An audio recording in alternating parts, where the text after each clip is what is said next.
Hello guys, meron po ako gustong i-share. Gusto ko lang bigyan ng pansin itong message po sa akin ng isang dati kong kapatid sa pananampalatayang Adventist. Hindi kasi lingid sa kaalaman ng maraming mga Seventh-day Adventist na ako po ay hindi na po Trinitarian believer. Mula nang ako ay umalis sa Seventh-day Adventist at nag-focus ako sa Ten Commandments, nakita ko na walang puwang ang doktrina ng Trinity dun po sa unang apat na utos ng Diyos. Ibig sabihin, nakita po natin na yung Diyos pala na tinutukoy sa 10 utos ay hindi pala ito tatlong persona, kundi ito ay tumutukoy pertaining kay Jehovah, ang iisang tunay na Diyos na sa bagong tipan ipinakilala ni Jesucristo bilang kanyang Ama. So dahil itong kapatid na ito, syempre may malasakit pa rin sa atin. Ganun naman talaga, may mga kapatid pa rin kasi sa Seventh-day Adventist na hindi naman ang intensyon is makipagtalo sa iyo, kundi para sa kanila kung ano yung nakikita nilang tama is gusto nilang ibahagi sa iyo. Isa nga sa mga binanggit niya sa akin is yung nakalagay sa John chapter 1 verse 1 to 3 patuloy at verse 14. Na dito pinatutunayan na si Jesus di umano ay tunay na Diyos.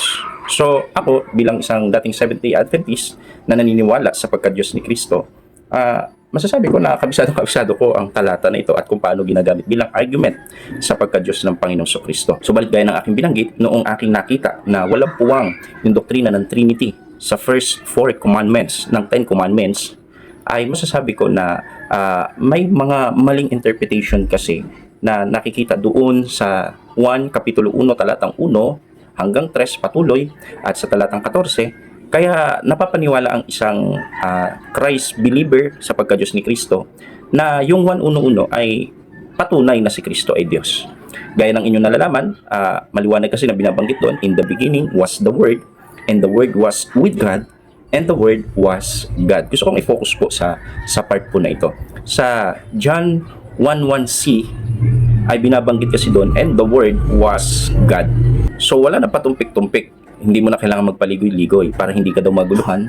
Simpleng dapat nating intindihin na yung pahayag na and the Word was God ay dapat mong kilalanin na si Kristo ay Diyos. Kasi nga binanggit nga doon, si Kristo naman yung tinutukoy dyan na word or berbo. At ang berbo ay suma sa Diyos at ang berbo ay Diyos.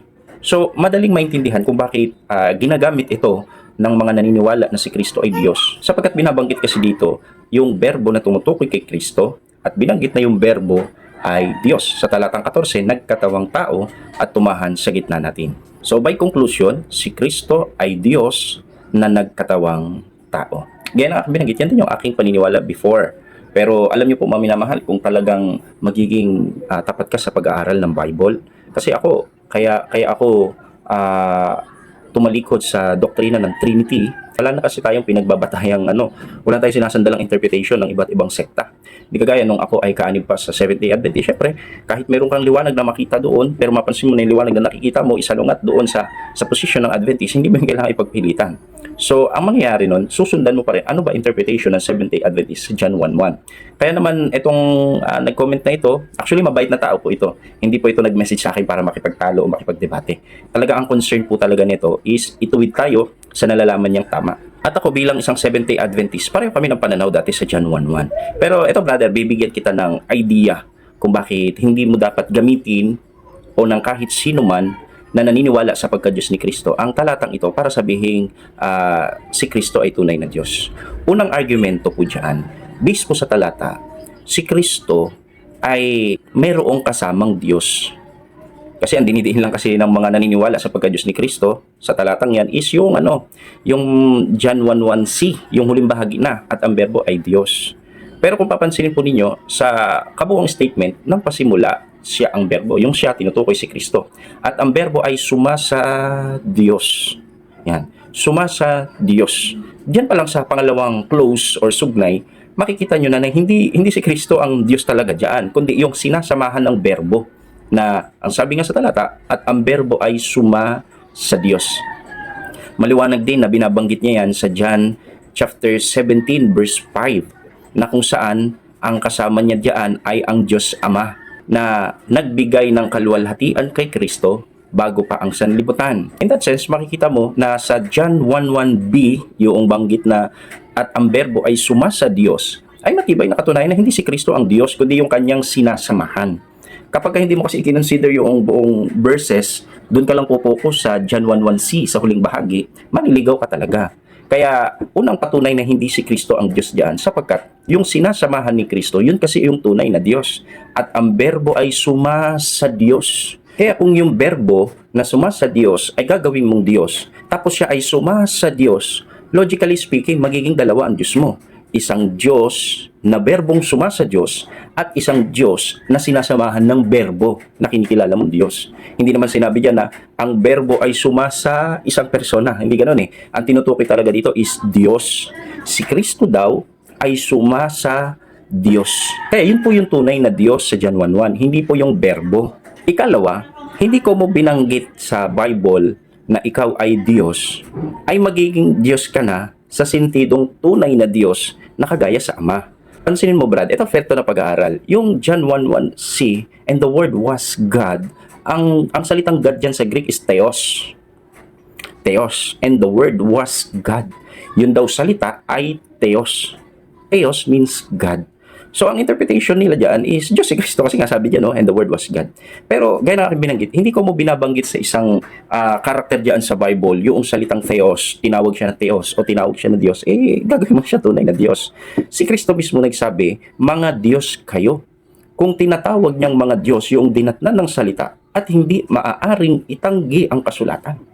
So, ibig sabihin, kung lahat ng pagkakapitan ng salitang Theos ay gagawin mo ng Diyos, darami ang tunay na Diyos, Brad. Bakit? Kasi yung salitang Diyos doon sa John 1:1c, and the Word was God, yung Greek word doon na Theos, yun din yung nakalagay doon sa John chapter 10 na sinabi ni Kristo, aking sinabi, kayo'y mga Diyos. Theos din po ang nakalagay po doon. Same din po sa sinabi o itinawag doon sa verbo o sa word. So kung i-convince mo ako na yung word which si Kristo ay Diyos kasi nga tinawag siyang Diyos and the word was God, dapat lahat ng dinatnan ng salita ng Diyos, dapat tanggapin mo rin tunay na Diyos kasi ang sabi ni Kristo, mga Diyos kayo. Kung tinatawag niyang mga Diyos yung dinatnan ng kanyang salita, hindi daw maaaring maitanggi ang kasulatan. So kung ikaw hindi mo matanggap na yung mga dinatnan ng salita ng Diyos ay magiging Diyos na sa sentidong tunay na Diyos, kahit na binanggit ng Bible na hindi maaaring itanggi ang kasulatan, mga Diyos kayo, hindi mo rin dapat ipilit sa amin na si Kristo ay Diyos sa John 1:1c and the Word was God dahil lamang sa tinawag na Theos, yung Word o si Kristo. Kasi inconsistency yung magiging argument mo dyan. Magiging cherry picking ka dyan. Dahil gusto mo ito, tatanggapin mo si Kristo ay Diyos. Ito naman, kahit tinawag din na Theos, hindi mo ito tatanggapin kasi hindi yan si Kristo. Alam mo yun? Kaya ako mismo, nag-alinlangan na gamitin yan bilang si Kristo ay tunay na Diyos sa talatang yan. Hindi ko alam kung nagamit ko yan sa debate nung pinagtatanggol ko pa na si Kristo ay Diyos. Pero kasi nung inaaral ko yan, kahit nung Seventh-day Adventist pa ako, nakakakita ako ng pwedeng i-argument laban sa akin na pwede akong maipit dyan. Kaya hindi ko natatanda ko talagang ginamit ko yan. Pero kung sakaling ginamit ko yan, meron akong konting alinlangan talaga dyan. Pero noong time na yan, naniniwala pa ako na si Kristo ay tunay na Diyos. Yan dyan 1:1 ay hindi po talaga kayang tayuan dyan na si Kristo ay Diyos. Bakit? Kasi po, darami ang tunay na Diyos kung pagbabatayan mong Diyos na si Kristo dahil lang sa sinabi ng talata, and the Word was God. Kung mapapansin po ninyo, hindi lang naman kay Kristo ikinakapit yung salitang Theos. Kasi yung salitang Theos, yung Diyos, ang counterpart niyan sa Hebrew is Elohim. Sa Bible, si Moises ay ginawang Elohim. No, yung Elohim talaga diyan is God. Sa Hebrew niyan, wala namang small letter. Kasi sa Tagalog, yung Diyos diyan is naka-small letter. Pero ang totoo, sa Hebrew po niyan, wala namang small letter, puro naka-caps lock yun eh. So Elohim talaga yung nakalagay doon na ikinapit kay Moises. Ginawa siyang Elohim, ginawa siyang Diyos ng tunay na Diyos. So, ibig ba sabihin, si Moises, dahil ikinapit sa kanya yung salitang Elohim or Theos sa Greek, ay tunay na Diyos na si Moises? Hindi ho, kasi kahit na itawag sa iyo yung salitang Diyos, hindi kaya nang baguhin ang iyong likas. Bakit? Kasi hindi naman natatapos sa pagsasabing ikaw ay Diyos para mabago na ang likas. Kahit ikaw tawagin kitang Diyos, hindi ka magiging Diyos eh. Bakit? Kasi nga, hindi ho nakasalalay sa salita ang pagiging tunay na Diyos, kundi sa kalikasan. Sa Bible, yung word na God, hindi lang man po siya ikinakapit sa tunay na Diyos, ikinakapit din siya sa mga anak ng Diyos, kagaya sa mga anghel, kagaya sa mga hukom. Mga tao ito actually, pero tinawag silang mga Diyos Elohim sa Hebrew. Kahit si Satanas, tinawag ding Diyos ng sanlibutan. Theos din po yun sa Greek. Ikinapit din kay Satan yung salitang Theos. So, mahinang argument na sabihin mong sa John 1:1c ay tunay na Diyos si Kristo dahil sinabing, and the Word was God, sapagkat yung salitang Theos, yung salitang Diyos, hindi lamang po yan ikinakapit kay Kristo, kundi sa mga anak ng Diyos at maging kay Satan. Ikatlong argument, kapag ka hindi binanggit, hindi ikinapit kahit isang beses sa kinikilala mong Diyos o sinasamba, yung salitang tunay na Diyos, hindi po yan talaga tunay na Diyos sa Bible. Sa Bible kasi may 3 beses binanggit yung salitang true God, tunay na Diyos, maliban sa mga paraphrase version. Siyempre sa paraphrase marami ka na makikita niyan. Pero yung mga isinalin na word for word, yung tinatawag natin na dynamic translation or word for word, ay 3 beses lang po binanggit sa Bible yung salitang true God or tunay na Diyos. At sa 3 pagkakagamit na yan, lahat po yan ay uma-address sa Diyos Ama or kay Jehovah. Ano po yung aking point? Yun pong tunay na Diyos, ikinakapit sa kanya yung word na Elohim or Diyos, yung salitang Diyos lang. Nga lang, may ikinakapit din ito kahit sa hindi tunay na Diyos.